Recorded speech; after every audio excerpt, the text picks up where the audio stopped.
Party के प्रदेश के अध्यक्ष माननीय नित्यानंद राय जी, भारतीय जनता पार्टी के वरिष्ठ नेता पूर्व उप मुख्यमंत्री और नेता विधानमंडल माननीय श्री सुशील कुमार मोदी जी,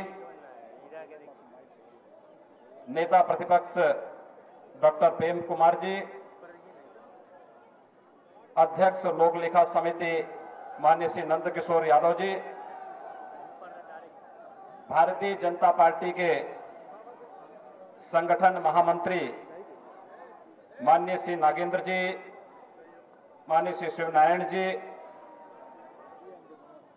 माननीय श्री सुशील चौधरी जी, देवेश जी, माननीय विधायक संजय सरावगी जी, जीवेश मिश्र जी, माननीय सांसद संजय जायसवाल जी,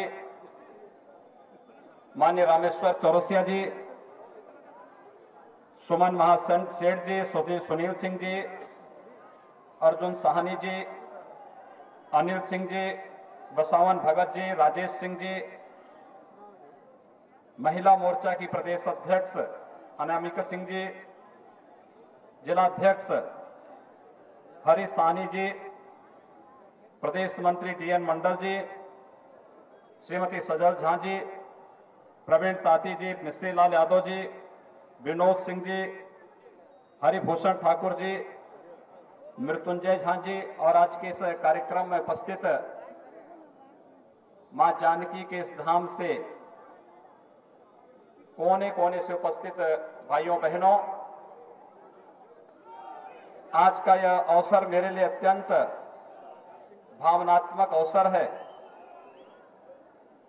क्योंकि मैं भगवान राम के धाम अवध प्रांत से यहां आया हूं और यह मां जानकी का धाम है, तो स्वाभाविक रूप से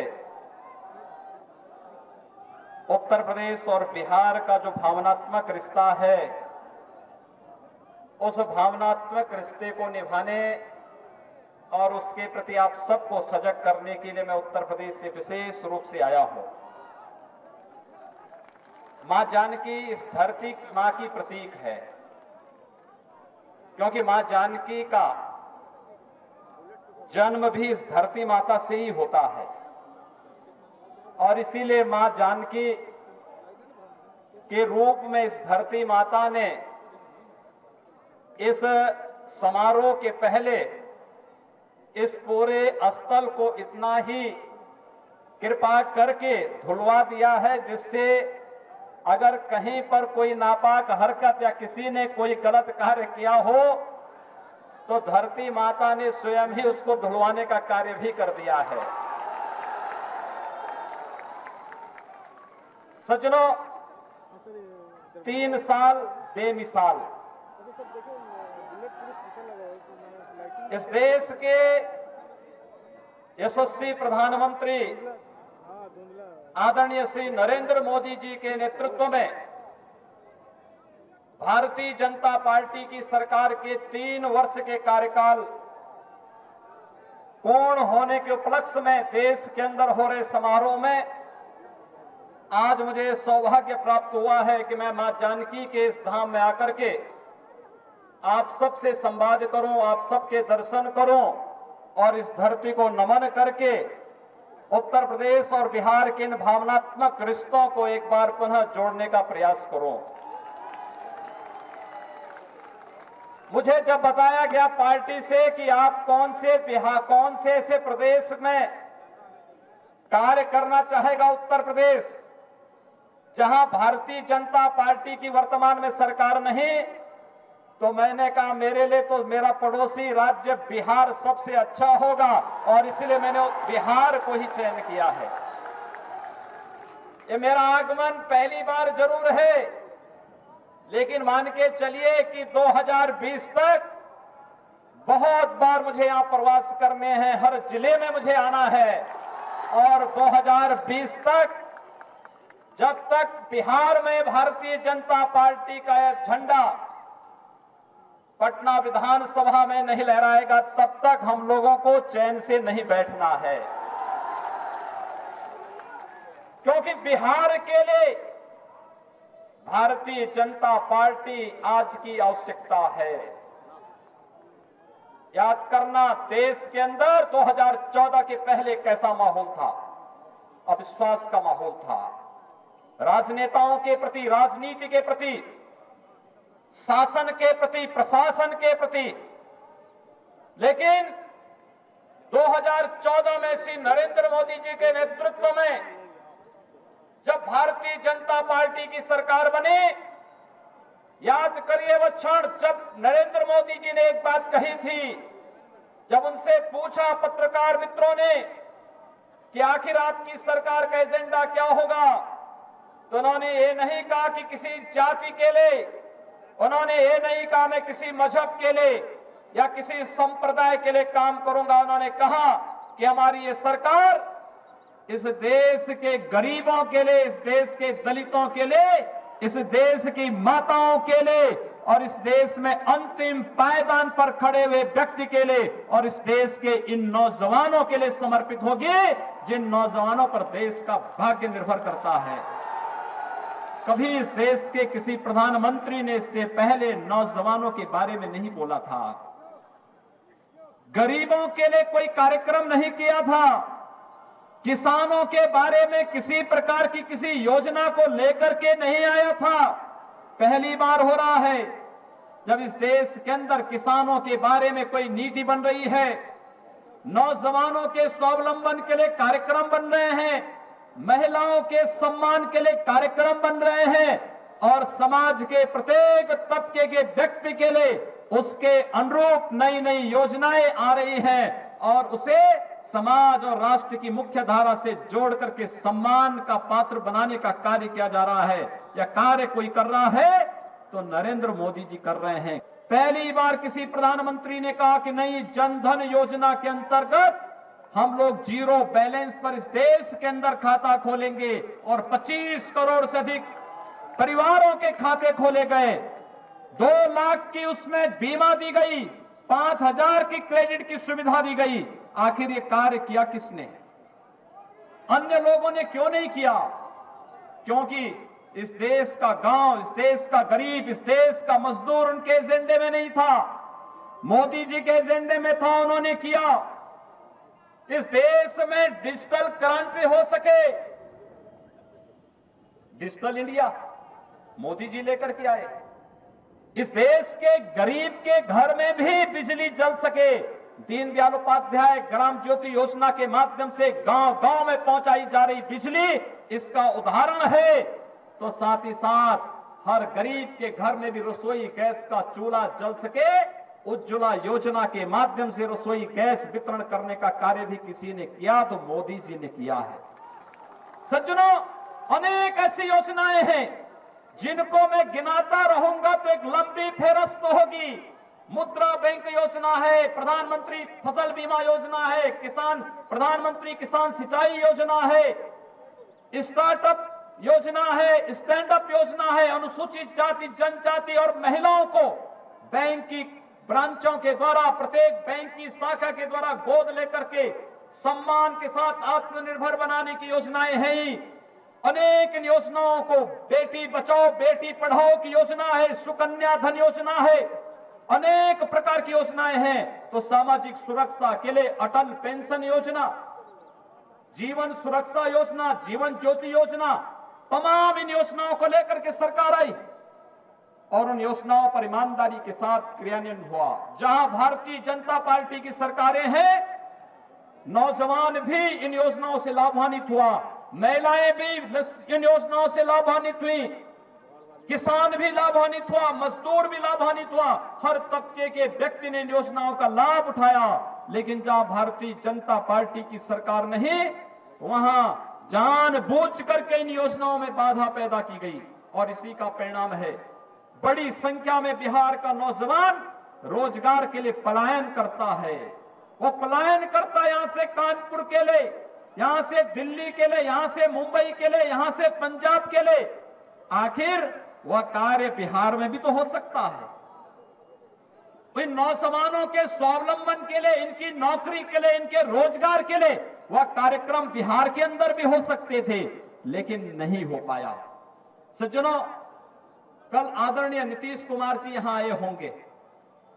यद्यपि मुझे जवाब नहीं देना चाहिए, जब मैं नीतीश जी और लालू जी की जोड़ी देखता हूं तो मुझे लगता है कहा रहीम ने कैसे निभे बेर केर का संग।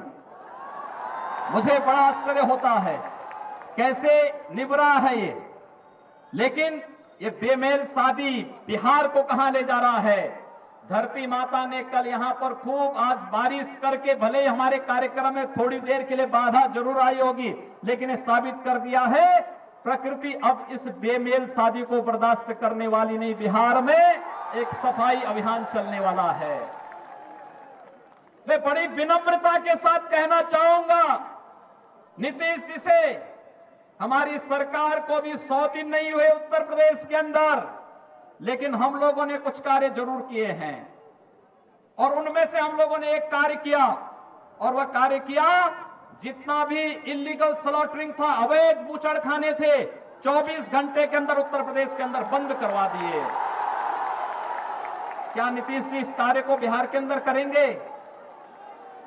हम लोगों ने 24 घंटे के अंदर बंद करवा दिया। हम लोगों ने कहा इलीगल स्लॉटरिंग नहीं होगी, बंद करवा दिया। हम लोगों ने एक और कार्य किया, हम लोगों ने कहा हम किसी दूसरे रावण को इस धरती पर पनपने नहीं देंगे। एंटी रोमियो स्क्वाड का गठन किया है। हम लोगों ने कहा बहन और बेटियों की सुरक्षा होनी ही चाहिए, और बड़ी सख्ती के साथ उसका पालन उत्तर प्रदेश के अंदर करवाया गया है। हम लोगों ने कहा बहुत दुर्योधन देख लिए, बहुत महाभारत हो चुका है, अब किसी दुर्योधन और दुशासन को, किसी रावण को और किसी मेघनाथ को भी इस धरती पर जीने का अधिकार नहीं होना चाहिए। एंटी रोमियो स्क्वाड पूरे तरीके से उत्तर प्रदेश के अंदर कार्य कर रहा है। हम लोगों ने उत्तर प्रदेश के अंदर उन तमाम योजनाओं को लागू करने का प्रयास किया जो वास्तव में मातृशक्ति के सम्मान और उसके स्वाभिमान के साथ जुड़ा हुआ है। हम कहना चाहेंगे बड़ी विनम्रता के साथ, आदरणीय नीतीश जी, आपने बहुत काम करने की बात कही होगी, लेकिन आधी आबादी को न्याय देने की बात जब पूरे देश के अंदर हो रही है तो 3 तलाक के खिलाफ कभी आपकी आवाज क्यों नहीं निकली है? एक आधी आबादी है, एक बड़ी आबादी है देश के अंदर। आश्चर्य होता है, मैं जब प्रतिदिन लखनऊ में बैठ करके जनता दर्शन के कार्यक्रम में जाता हूं, मेरे पास 25, 30, 40, 50 ऐसी मुस्लिम महिलाएं आती हैं जो कहती हैं कोई अपने पुत्र के साथ, कोई अपनी बहन के साथ, कोई अपनी मां के साथ, कोई अपने पिता के साथ, कोई अपने भाई के साथ आकर के एक ही गुहार लगाती है कि हमारे पति ने 3 तलाक कहकर के हमें छोड़ दिया है, हम कैसे अपना जीवन गुजर बसर करेंगे। देश का कानून उस पर कार्य कर रहा है, देश का माननीय उच्चतम न्यायालय उस पर कार्य कर रहा है, लेकिन देश के अंदर आधी आबादी को न्याय मिले 3 तलाक पर इस देश के कुछ सेकुलर नेताओं की चुप्पी न केवल इस देश की आधी आबादी को न्याय से वंचित करती है, अपितु उनकी कथनी और करनी में भी भारी अंतर को प्रदर्शित कर देता है। ये लोग बोलते कुछ और हैं, करते कुछ और हैं। आखिर आधी आबादी को क्यों न्याय नहीं मिलना चाहिए? क्यों नहीं 3 तलाक पर बिहार की सरकार भी स्पष्ट अपनी राय जाहिर करती है और सुप्रीम कोर्ट में जाकर के इस बात को क्यों नहीं कहती है कि 3 तलाक अनैतिक है, इसको रोका जाना चाहिए, आधी आबादी को भी न्याय मिलना ही चाहिए। इस बात की घोषणा क्यों नहीं यहां की सरकार करती है, क्यों नहीं आदरणीय नीतीश कुमार जी करते हैं? लेकिन नहीं बोलेंगे। सज्जनों, उत्तर प्रदेश में हम लोग जब आए, लोगों ने कहा, तमाम लोग, मीडिया के लोग अपने अपने तरीके से इसकी व्याख्या कर रहे थे। कोई कहता था कि मुसलमानों का क्या होगा, और आज आपने देखा होगा, एक टीवी इंटरव्यू में आपने स्वयं देखा होगा, एक मुस्लिम नौजवान स्वयं खड़ा हुआ, उसने कहा साहब जब से भारतीय जनता पार्टी की सरकार आई है मुझे तो अच्छा इसलिए लगा क्योंकि मेरी बेटी जब स्कूल से आकर के कहती है कि पहले हम सुरक्षित नहीं थे, लेकिन भारतीय जनता पार्टी की सरकार आने के बाद हमारी सुरक्षा की गारंटी हो गई है। अगर कोई मुस्लिम कन्या इस बात को कहती है तो सुरक्षा की ये गारंटी ये भारतीय जनता पार्टी दे सकती है।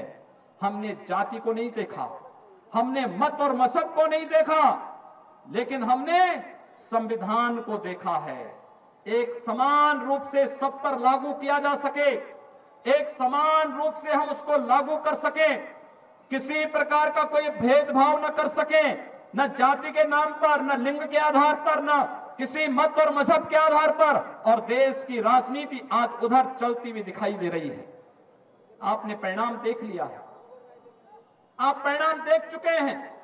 2014 में मोदी जी के नेतृत्व में केंद्र में भारतीय जनता पार्टी के नेतृत्व की सरकार बनती है, प्रचंड बहुमत के साथ सरकार बनती है, और उस सरकार ने अपने कार्यक्रम के माध्यम से इस बात को साबित कर दिया है कि राजनीति में जाति, मत, मजहब और परिवार का किसी प्रकार की कोई दखलंदाजी नहीं होनी चाहिए, इसका कोई महत्व नहीं। जातिवाद और परिवारवाद की राजनीति का अंत होना तय है। और आज मैं आप सबसे फिर यही कहूंगा, उत्तर प्रदेश के चुनाव परिणामों ने भी साबित कर दिया है। हम लोगों ने उत्तर प्रदेश के अंदर स्पष्ट कर दिया है, उत्तर प्रदेश के अंदर हम 22 करोड़ लोगों के हितों के लिए कार्य करेंगे। लेकिन अगर किसी ने कानून के साथ खिलवाड़ करने का प्रयास किया तो कानून सख्ती के साथ भी ऐसे तत्वों को निपटने का कार्य करेगा। आम जनता को सुरक्षा की गारंटी देना और शासन की योजनाओं का लाभ उन तक पहुंचाने की जिम्मेदारी सरकार की होनी चाहिए। सरकार की जिम्मेदारी प्रत्येक नागरिक को सुरक्षा की होनी चाहिए, और वह कार्य उत्तर प्रदेश के अंदर हम लोग कर रहे हैं। केंद्र की सरकार ने नारा दिया सबका साथ सबका विकास का। आदरणीय मोदी जी ने 2013 में नारा दिया था सबका साथ और सबके विकास का। आज उत्तर प्रदेश सरकार उसी का अनुसरण करते हुए कार्य कर रही है। और मैं आप सबसे भी अनुरोध करूंगा, सज्जनों, जब तक जातिवाद की राजनीति रहेगी, जब तक यह क्षेत्र और मत और मजहब के आधार पर राजनीति रहेगी, जब तक एक बड़ा तबका वोट बैंक बनकर के केवल उपयोग होता रहेगा, तब तक न उनका कल्याण होने वाला है और न ही इस देश की राजनीति का कल्याण ही होने वाला है। आप सबसे मेरा अनुरोध होगा, आप सब बिहार के अंदर उस परिवर्तन के वाहक बने। बिहार के अंदर उस नई क्रांति की आगाज होनी चाहिए, क्योंकि बिहार तो क्रांति की धरती है ही। बिहार को जब मैं देखता हूं, यहां की प्रतिभा को मैं जब देखता हूं, यूपीएससी के परिणाम को जब मैं देखता हूं, कभी बिहार अग्रणी स्थान पर था। बिहार का नौजवान देश के अंदर सबसे प्रतिभाशाली नौजवान माना जाता था। किसी भी अखिल भारतीय स्तर की प्रतियोगिता में बिहार के नौजवान की प्रतिभा की कोई सानी नहीं थी। बिहार का नौजवान जहां भी किसी प्रतियोगिता में शामिल होता था, अग्रणी पंक्ति पर खड़ा होता हुआ दिखाई देता था, नेतृत्व करता हुआ दिखाई देता था। आज लोग मुझसे इस बात को कहते हैं, उत्तर प्रदेश में कहते हैं कि आपने उत्तर प्रदेश में सभी महत्वपूर्ण स्थानों पर बिहार के अधिकारियों को नियुक्त कर दिया। मैंने कहा भी जब प्रतिभाशाली बिहार का ही नौजवान है तो मैं कहां से दूसरे जगह से ला दूं? ये प्रश्न उठते हैं और लोग मुझसे पूछते हैं कि आखिर बिहारी ही क्यों हर जगह है। मैं कहता हूं जब प्रतिभाशाली बिहार का ही है तो मैं कहां से ला दूं दूसरी जगह से। लेकिन मैं आप सबसे भी कहना चाहता हूं, बिहार की प्रतिभा को किसकी आंखें लग गई हैं? क्यों यहां का नौजवान आज हताश है? क्यों निराश है? क्यों पलायन कर रहा है? क्यों अपने जीवन के प्रति आशंकित है? क्यों उसके सामने अपना भविष्य अंधकार में दिखाई देता है? जबकि सरकार एक सकारात्मक दिशा में सोचने और कार्य, केंद्र की सरकार कार्य कर रही है, और सबके बावजूद अगर बिहार के अंदर सब दिखाई दे रहा है, कहीं ना कहीं कोई बात होगी और वह राज्य के स्तर की बात होगी। इसलिए मैं आप सबसे आह्वान करना चाहूंगा, समय आ गया है जब हम प्रदेश के अंदर एक ऐसी सरकार दें जो केंद्र में मोदी जी का अनुसरण करते हुए बिहार के विकास के पथ पर अग्रसर कर सकें, बिहार को उस दिशा में ले जा सकें जिसके लिए कभी राजेंद्र बाबू ने इस बिहार के अंदर अनेक प्रकार के रचनात्मक अभियान प्रारंभ किए थे। बिहार ने अनेक ऐसे प्रतिभाशाली नेता दिए हैं जो वास्तव में देश और दुनिया को नेतृत्व देने की क्षमता रखते रहे हैं। और इसलिए सज्जनों, आप सबसे मेरा अनुरोध होगा, वो समय आ गया है। ये 3 वर्ष का मोदी जी का कार्यकाल कई महीनों में देश और दुनिया के लिए बेमिसाल है। आज अमेरिका के अंदर चुनाव होता है। आप याद करिए, अमेरिका के राष्ट्रपति का चुनाव चल रहा था और चुनाव के दौरान जब डोनाल्ड ट्रंप से पूछा गया, उस समय वह प्रत्याशी थे, उनसे पूछा गया कि आखिर आप चुनाव के बाद क्या करेंगे अगर राष्ट्रपति बन गए। उन्होंने कहा, मैं अमेरिका के अंदर वही करूंगा जो भारत के अंदर नरेंद्र मोदी कर रहे हैं। ये बातें क्या साबित करती हैं? दुनिया अमेरिका का अनुसरण करती है, लेकिन अमेरिका का उस समय का भावी राष्ट्रपति भारत के प्रधानमंत्री को अपना आदर्श मान करके, अपना आइकॉन मान करके, उन्हें चुनाव के अंदर उनके नेतृत्व में कार्य करने में अपने आप को गौरवान्वित महसूस करता है। अभी 21 जून को आप सब अंतर्राष्ट्रीय योग दिवस में शामिल होंगे। मैं आप सबसे अनुरोध करूंगा, भारत की ऋषि परंपरा का प्रसाद है योग। भारत की उस प्राचीन परंपरा की, उस प्राचीन विधा को नेतृत्व देता है योग, और योग को अंतर्राष्ट्रीय मान्यता प्रदान की है भारत के यशस्वी प्रधानमंत्री श्री नरेंद्र मोदी जी ने। आज एक साथ जब 21 जून को लखनऊ में तीसरा अंतर्राष्ट्रीय योग दिवस के कार्यक्रम को मनाने का सौभाग्य उत्तर प्रदेश की सरकार को प्राप्त हो रहा है, और उस अवसर पर प्रधानमंत्री जी का नेतृत्व उत्तर प्रदेश और देश को प्राप्त होगा, मेरा आप सबसे अनुरोध होगा कि बिहार के अंदर हर जिले में, हर प्रखंड में, हर सेक्टर में योग का दिवस मना करके, योगासनों के कार्यक्रमों को संपन्न करके अपनी ऋषि परंपरा के प्रति कृतज्ञता ज्ञापित करना और भारत के प्रधानमंत्री के प्रति भी अपना साधुवाद व्यक्त अवश्य कर लेना। क्योंकि एक साथ उस दिन योग दिवस के अवसर पर दुनिया के 200 देश भारत की ऋषि परंपरा के साथ जुड़ते हुए दिखाई देंगे। आज चीन बहुत मामलों में भारत के खिलाफ खड़ा होता है, लेकिन योग के मामले में वह भारत के नेतृत्व में कार्य करने को तैयार है। उसने कहा है योग दिवस का कार्यक्रम चीन में भी होगा, जर्मनी में होगा, फ्रांस में होगा, जापान में होगा, अमेरिका में होगा, यूएनओ में भी कार्यक्रम होने जा रहा है, और आसपास के देशों में, मुझे लगता है पाकिस्तान को छोड़ करके दुनिया के सभी देश योग के कार्यक्रम को मनाएंगे। लेकिन देर आए दुरुस्त आए, पाकिस्तान को अगर अपना भला करना है और इस धरती पर अपने वजूद को बनाए रखना है, तो उसको भी योग की शरण में देर सवेर आना ही होगा। और इसलिए सज्जनों, बिहार के अंदर भले ही सरकारी स्तर पर न हो, लेकिन आप सबसे मैं अनुरोध करना चाहूंगा कि आप लोग इतनी बड़ी संख्या में यहां आए हैं, आप लोग भारत की इस योग की प्राचीन विधा के साथ जुड़ करके देश के आदरणीय प्रधानमंत्री जी के प्रति अपनी कृतज्ञता ज्ञापित करना, अपनी परंपरा, अपने पूर्वजों के प्रति कृतज्ञता ज्ञापित करना, और योगासनों के उस कार्यक्रम को प्रातः 6:30 बजे से लेकर 8 बजे तक पूरी तरीके से उसमें रमते हुए दिखाई देना, यह मेरा आप सबसे अनुरोध होगा। क्योंकि आज परिवर्तन होता हुआ दिखाई दे रहा है। मैंने देखा है देश के अंदर, मैंने इस परिवर्तन को बहुत नजदीक से देखा है।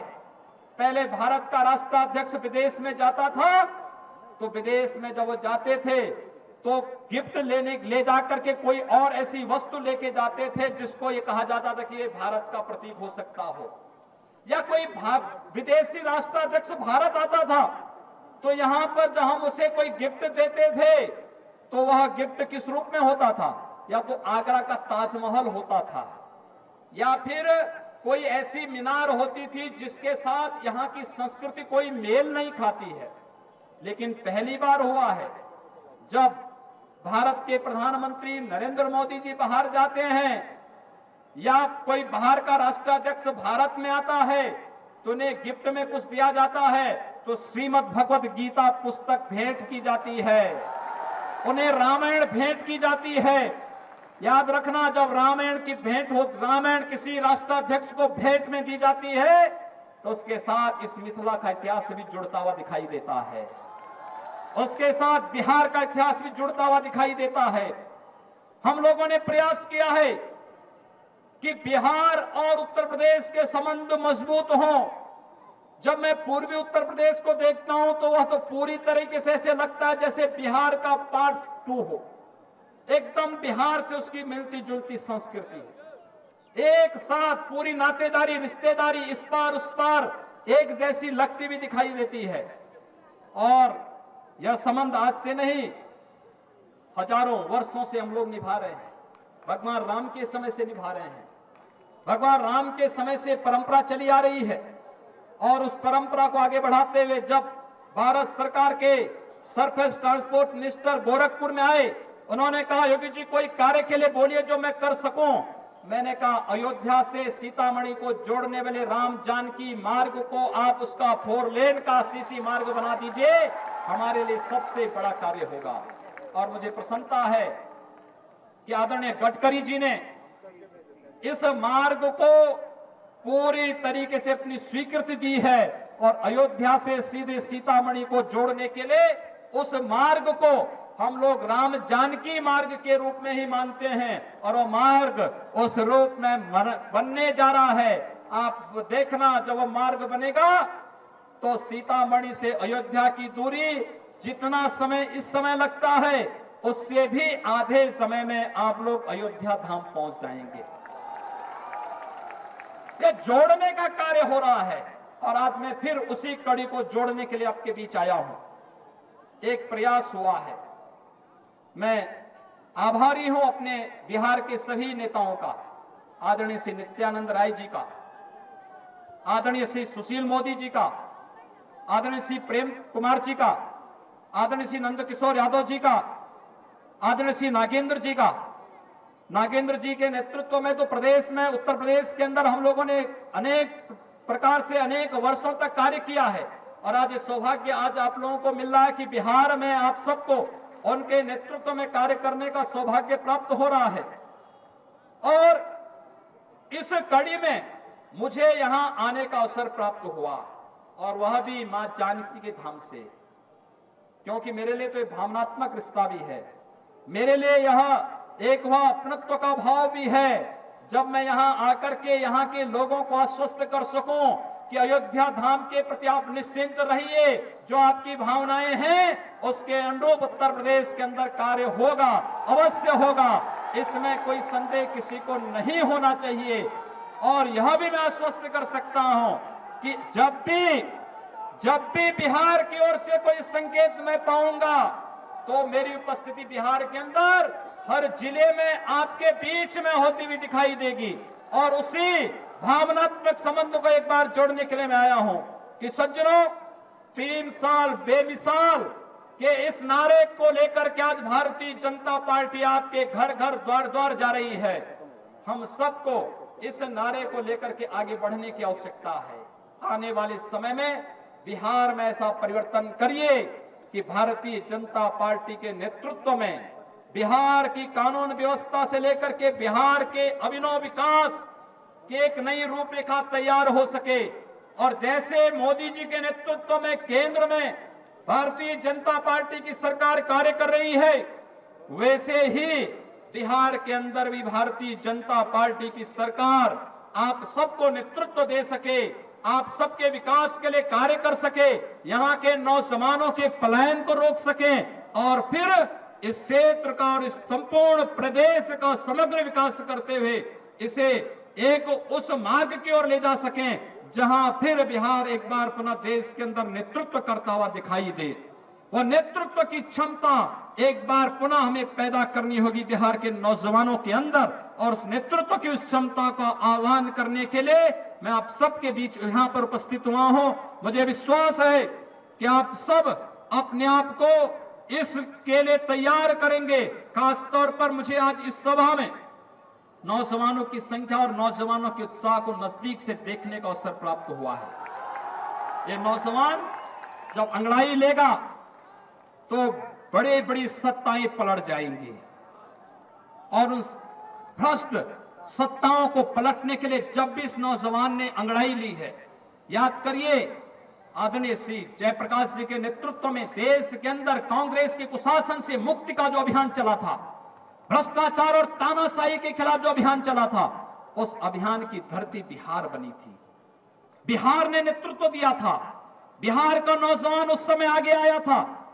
उन नौजवानों में बहुत सारे इस मंच पर, उस समय के नौजवान इस मंच पर हैं। बहुत सारे नौजवान भटक करके आज सत्ता का उपभोग करते हुए अपने सत्ता की चाहत में इतने मशगूल हो चुके हैं कि उन्हें जयप्रकाश जी के मूल्य और सिद्धांत उन्होंने भुला दिए हैं। लेकिन उस सब के बावजूद इन नौजवानों के अंदर ताकत है। इस ताकत को और आगे बढ़ाई जाने की आवश्यकता है। आप सबसे ये आह्वान करते हुए आदरणीय मोदी जी के नेतृत्व में जो 3 वर्ष के अंदर केंद्र सरकार ने कार्य किए हैं, उनको जन जन तक पहुंचाने की आवश्यकता है। आप नौजवान पहुंचाइए, आप उन योजनाओं को लेकर के जाइए और जहां पर आपको लगता है कि यहां पर व्यवधान पैदा हो रहा है, प्रदेश नेतृत्व को अवगत कराइए। और जहां पर लगता है कि नहीं, यहां पर और भी हस्तक्षेप की आवश्यकता है, तो केंद्र में प्रधानमंत्री जी के कार्यालय को अवगत कराइए। आपकी समस्याओं का समाधान होता हुआ दिखाई देगा। लेकिन समग्र समाधान के लिए परिवर्तन बिहार के अंदर आवश्यक होगा। यह आह्वान करते हुए आज के इस अवसर पर मैं आप सबको सादर अभिवादन करता हूं।